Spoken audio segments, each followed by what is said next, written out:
Olá, seja muito bem-vindo. O JR Entrevista começa agora. O nosso convidado hoje é o deputado federal Eduardo Bismarck, do PDT do Ceará. O deputado é vice-líder do partido na Câmara, presidente da Frente Parlamentar Mista da Inteligência Artificial e coordenador da bancada cearense. Deputado, obrigada pela participação aqui no JR Entrevista. E vamos começar falando sobre essa reforma administrativa que já chegou lá no Congresso. Eu queria saber a opinião do senhor, vendo que ela deixou de lado também parlamentares, militares e membros do Ministério Público e também do Poder Judiciário.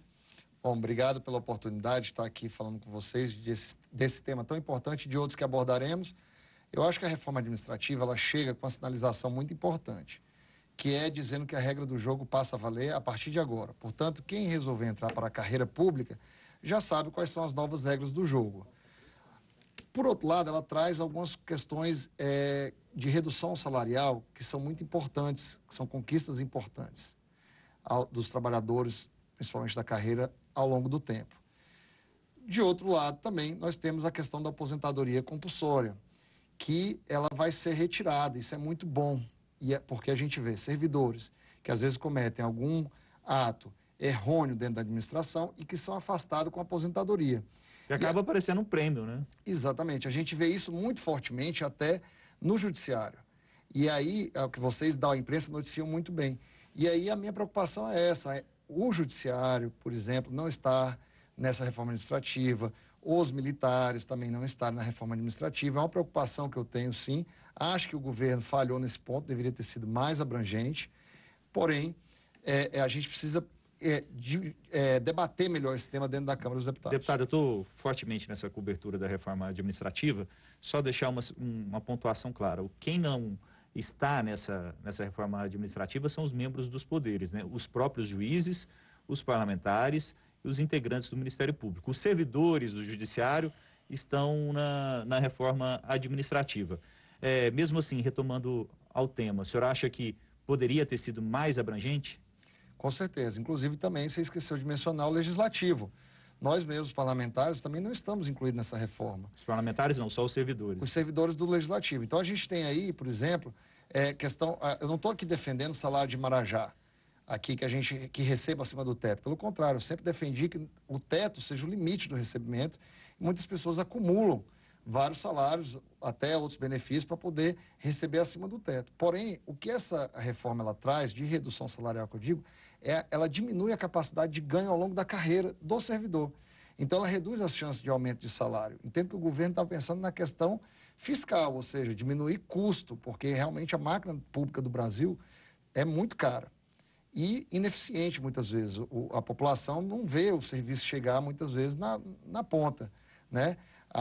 Um discurso que a gente tem muito ali no Pacto Federativo, que eu sou coordenador também da Frente Parlamentar do Pacto Federativo, é justamente esse: mais Brasil, menos Brasília.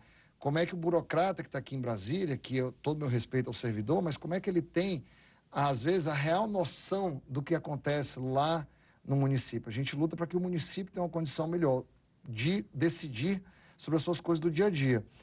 Por que a gente precisa de um Estado tão inchado, né, com capacidade de decisão tão grande sobre os problemas das cidades, os menores problemas? Então, a gente precisa repensar o modelo realmente de servidor público federal do Brasil, de uma forma abrangente, sem retirar direito daqueles que já têm o direito adquirido e sem também prejudicar para que a carreira não seja atraente, né? Que ela seja atraente para quem quer entrar. Mas o senhor acha que isso acabaria desestimulando, de alguma maneira, o desempenho ou afetando o desempenho desses servidores que vão chegar porque querem, o que dizem, acabar com uma cultura de estabilidade ali, né? Então, para quem vai chegar, o que mudaria isso na prática? Vai mudar totalmente isso? Ele muda, que a capacidade dele na carreira de receber um salário um pouco maior, veja bem, não estou falando de salário acima do teto, estou falando dele ter o acréscimo dele salarial ao longo do tempo. Ela está diminuída. Veja, até os 30 dias de férias anuais foram cortados nessa proposta. Ele não pode mais tirar 30 dias de férias. Ele pode tirar 30, ele não pode tirar mais do que 30. Mais do que 30, exatamente. Ele não pode ter o benefício dos 30. E não pode tirar os 30 corridos, salvo engano. Não, ele pode tirar os 30, só que são 30 dias. Aqui, hoje a gente tem, por exemplo, no Legislativo, a gente tem no Judiciário períodos de recesso. e muitos servidores, além do período de recesso, fazem mais a utilização das férias. E é isso que também a proposta tenta acabar. Certo. Bom, a gente não pode deixar, como eu disse, a gente tem que deixar o servidor público que tem o mesmo trabalho, a mesma função do cidadão normal. A gente tem, de um lado, o cidadão que reclama da ineficiência do Estado e, de outro lado, a gente tem direitos adquiridos ao longo de muitos anos de carreira. Então, é preciso equilibrar essa balança para que o servidor possa ser mais eficiente, ter critérios, sim, de meritocracia, mas hoje, respondendo a sua pergunta, ela tem uma grita muito grande de quem está buscando um concurso, uma carreira pública, com questões de estabilidade, com questão de salariais, que estão aí estão na internet, nas redes sociais hoje, muito voltada para esse ponto. Então, a gente precisa equilibrar essa balança. Eu acho que esse debate vai ser construído dentro da Câmara dos Deputados. Deputado, quer dizer que mesmo sendo de um partido de oposição, PDT, o senhor acha importante se discutir neste momento a questão da reforma administrativa? Olha, eu estou num partido que tem como bandeiras muito fortes, tradicionais, duas questões, o trabalhismo e a educação. Porém, o Brasil, a gente precisa atualizar ele com as leis modernas, com o mundo moderno, deixá-los mais rápido, mais ágil, para que a gente possa levar o Brasil realmente para um desenvolvimento de primeiro mundo. Com isso, a gente tem realmente que atualizar nossa legislação. A questão dos servidores públicos é uma questão muito importante, muito cara, uma luta de muitos anos que conseguiu-se alguns direitos. Mas, por outro lado, também precisamos pensar no resultado final, para que a gente faça o resultado chegar na ponta, para quem mais precisa. Ou seja, a gente trazer para o servidor público efetividade, seja através de uma melhor distribuição dele nos cargos, de uma liberdade maior deles trabalharem, mas a gente também não pode permitir que o servidor público tenha uma garantia de salário exorbitante, diferente da realidade do país, certo? E que isso lhe dê uma condição de estabilidade também sem estar ligada à meritocracia. Então, já existe processos disciplinares importantes para alguns casos, mas como a gente mencionou, questão da aposentadoria compulsória, quase um prêmio para aqueles que fazem, às vezes, cometem algum erro na administração e são afastados.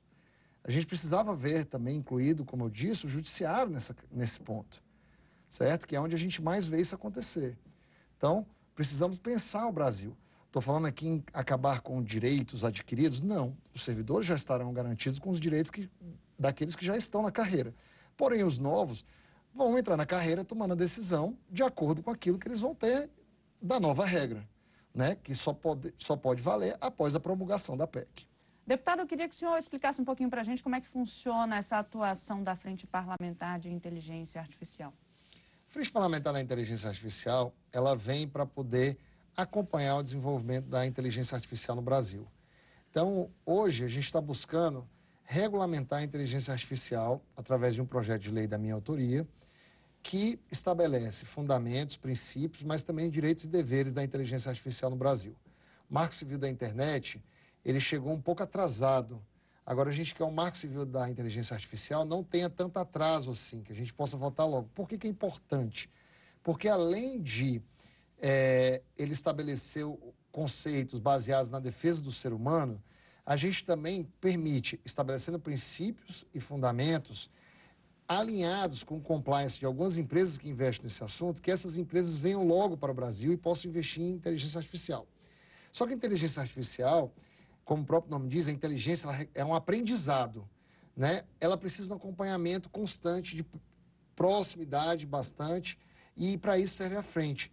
A frente ela vai estar sempre acompanhando o desenvolvimento da inteligência artificial, os conceitos, os novos estudos do mundo inteiro e atualizando a legislação quando necessário, debatendo essas atualizações do mundo para que elas venham rapidamente para o Brasil.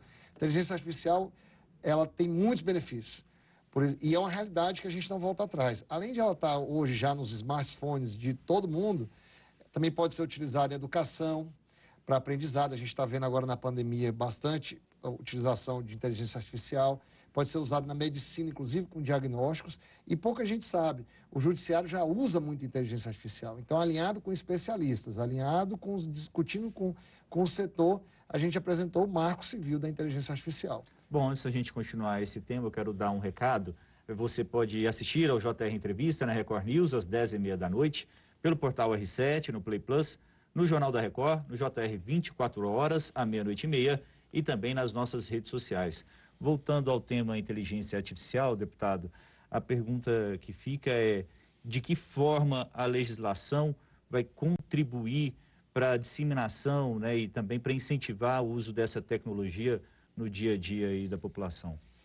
Como eu disse, a gente estabelecendo duas questões. Primeiro, o foco no ser humano, a gente estabelece os direitos e deveres. Então, o que protege o ser humano para que ele não seja uma vítima da inteligência artificial? Que a inteligência artificial trabalhe em favor dele. Isso é uma coisa. O segundo é a gente alinhar com os fundamentos, os princípios, aqueles princípios das empresas que estão investindo em inteligência artificial, essas empresas mundiais que detêm recursos volumosos, para que elas possam investir no nosso país e elas tenham segurança jurídica no Brasil para poder desenvolver a inteligência artificial, para poder levar a inteligência artificial para dentro de uma universidade, para dentro da academia e utilizar aquilo a favor das pessoas, a favor, não usando a gente como laboratório, usando a gente como cobaia, que eu não acredito tanto assim, mas que a gente tenha a segurança jurídica em uma proteção para o ser humano. Agora, deputado, a Câmara aprovou um projeto, né, inclusive, que também prevê o aumento de pena para quem cometer crimes utilizando o auxílio emergencial. Qual a importância disso nesse momento que a gente está vivendo?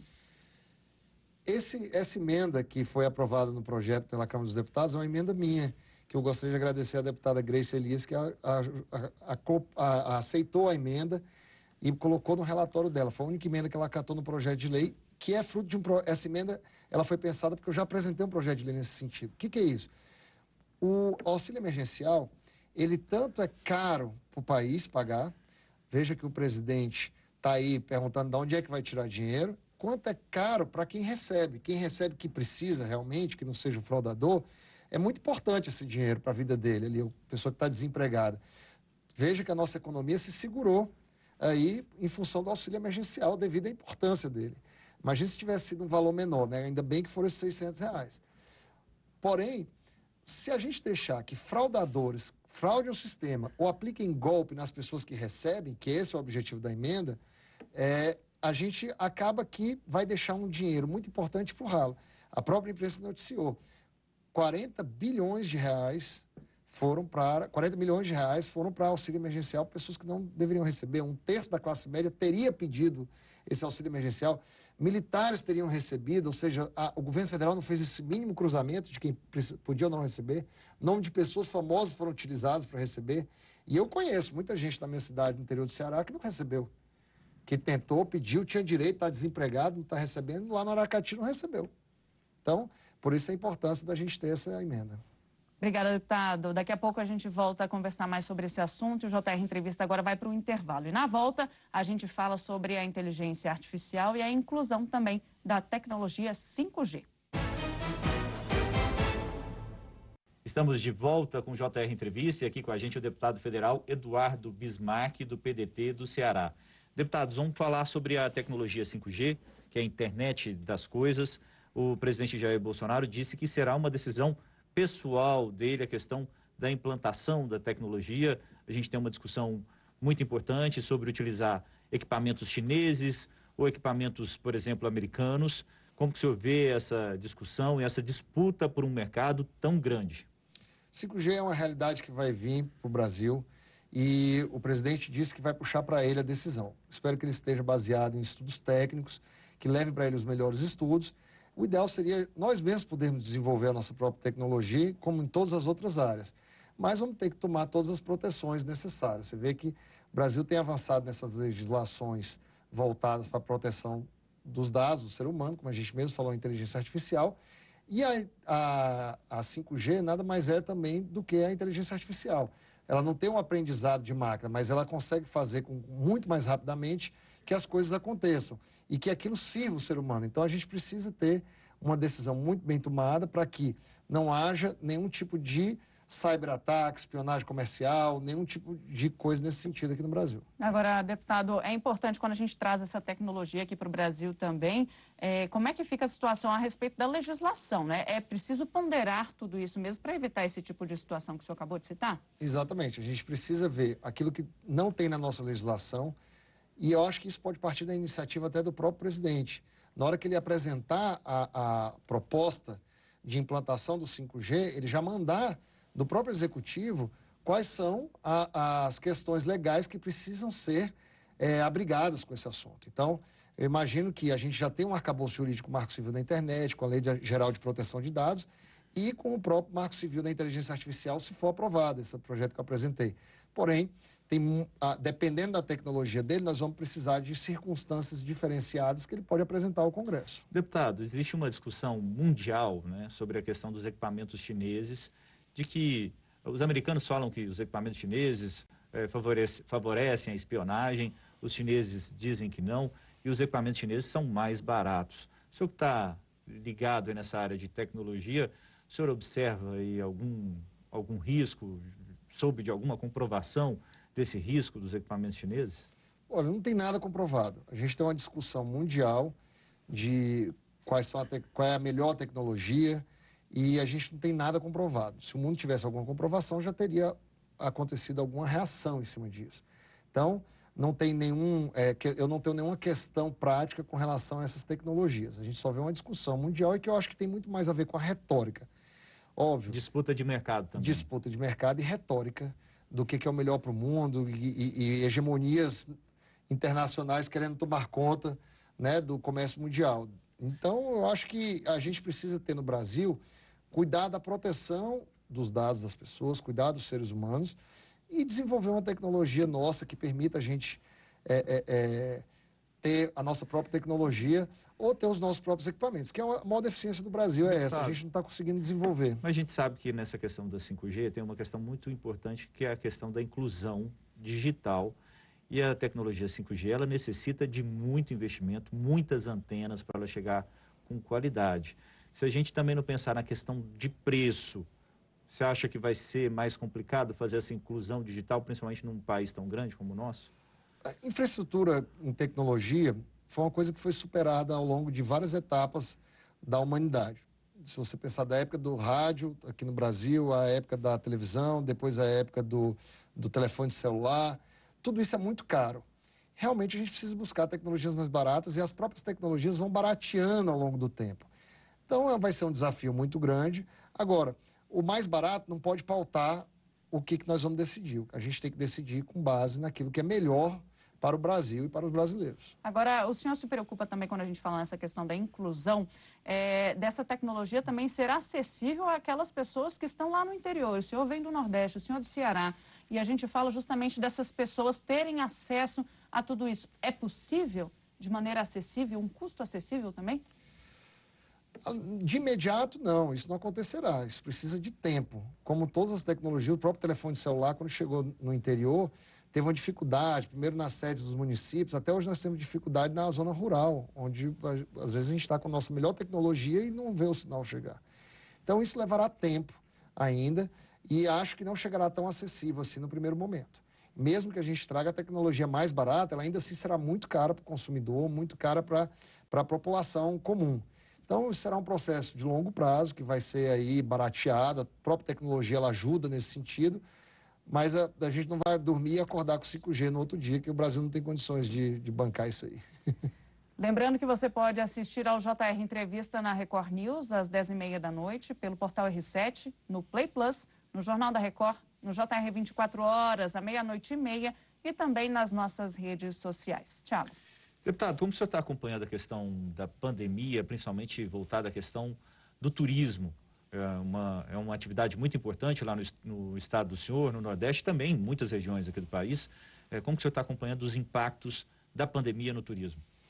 Turismo é uma pauta muito importante para mim. Além do meu município ser um município turístico, é uma pauta que eu sempre debati, discuti e trago no meu DNA essa pauta. Eu vejo que a retomada ela já está acontecendo. A gente tem aí uma ocupação lá no Ceará que já está aumentando, certo? E vejo que as pessoas estão buscando lugares seguros para irem. Então, elas estão evitando ir para lugares onde estão falando de pandemia, que estão ouvindo falar de endemias ainda, ou seja, locais, e estão indo para locais onde elas já têm uma segurança maior, que já estão se adaptando. E voos domésticos, deslocamentos domésticos de carro, E essa retomada já está acontecendo. Acho que a gente precisa o quê? As pessoas também estavam presas dentro de casa, estão assim, tendo essa sensação de liberdade. A gente precisa ter os maiores cuidados, fazer treinamento. Turismo a gente faz com investimento em divulgação, investimento em treinamento e investimento em infraestrutura de destino. São os 3 pilares do turismo mais fortes. Então, você precisa hoje investir em quê? Em treinamento e divulgação, para aqueles destinos que estão já adaptados a essa nova realidade, para que o turista se sinta seguro para poder se deslocar dentro do seu próprio país para locais que já estão com a pandemia, de certa forma, controlada ou diminuída, e locais que já façam o protocolo da pandemia com as orientações. Obrigado, deputado. A gente vai fazer mais uma pequena pausa. No próximo bloco, a importância da tecnologia para superar a crise provocada pela pandemia de coronavírus. Continue com a gente. O JR Entrevista está de volta e com a gente hoje o deputado federal Eduardo Bismarck, do PDT do Ceará. Ele é autor do projeto que cria o Marco Legal da Inteligência Artificial. Agora, deputado, qual que é a importância disso? Porque a gente tem outros países no mundo, Estados Unidos, temos Europa também, que estão avançados nessa questão da inteligência artificial. O Brasil está nesse caminho ou não? Nós estamos tentando colocar o Brasil nesse caminho. Justamente o marco legal é importante para isso, para que as empresas tenham condições de investir aqui, achando um ambiente de segurança jurídica. Uma das maiores dificuldades das empresas do mundo inteiro investirem no Brasil é a segurança jurídica. Não estou falando só na inteligência artificial, estou falando em todas as áreas. É esse ambiente que a gente precisa proporcionar, é essa resposta que a gente precisa dar para o resto do país. Dizer que o Brasil está mudando, o Brasil precisa desenvolver, a gente precisa trazer o Brasil para que deixe de ser uma promessa, deixe de ser o país do já teve, que a gente vire o país realmente do futuro. Deputado, a gente sempre tenta tocar aqui em alguns temas que estão em discussão no Congresso para o nosso telespectador saber o que pensa o parlamentar. Por exemplo, o projeto das chamadas fake news, né, as notícias falsas, está em discussão na Câmara dos Deputados. Qual que é a opinião do senhor sobre esse tema, sobre esse projeto? As fake news, elas já existem há muito tempo. Hoje as fake news são da internet. Antigamente você fazia uma difamação pela pessoa através do rádio ou da televisão, em alguns lugares. Eu acho que a gente precisa sim coibir quem financia a divulgação de fake news. Quem financia a proposital divulgação e difamação de uma pessoa. Essas pessoas hoje estão escondidas. Então a gente precisa ter formatos de rastreabilidade de financiadores e pessoas que estão lá apertando o botão do Enter para poder destruir reputações. E o projeto contribui para isso, que está em discussão no Congresso? O que eu tenho visto até agora contribui sim. Claro, todo que vem para o Congresso a gente precisa adaptar para que tenha o melhor possível. O projeto que tem lá já contribui bastante para isso. Agora, deputado, falando de tecnologia, de evolução também, qual que é a importância disso tudo nesse quadro que a gente está vivendo hoje, na pós-pandemia também? Essa evolução, essa inteligência artificial, a tecnologia também pode fazer toda a diferença? Toda certeza. Você veja que os alunos hoje do Brasil inteiro ficaram em aula virtual. Até nas redes públicas, por sorte nós tivemos isso. E a inteligência artificial também foi muito utilizada para poder identificar e rastrear onde estavam acontecendo picos de contaminação. Pós-pandemia, o mundo será muito mais tecnológico. Nós avançamos em tecnologia muito rapidamente com essa pandemia agora, nessa crise. Fomos forçados. Fomos forçados a nos adaptar. E eu acho que essa adaptação não tem volta. Claro, nós vamos voltar a ter as relações com as pessoas. De algum momento isso vai voltar. Mas a tecnologia avançou muito nesse período e é uma realidade sem volta.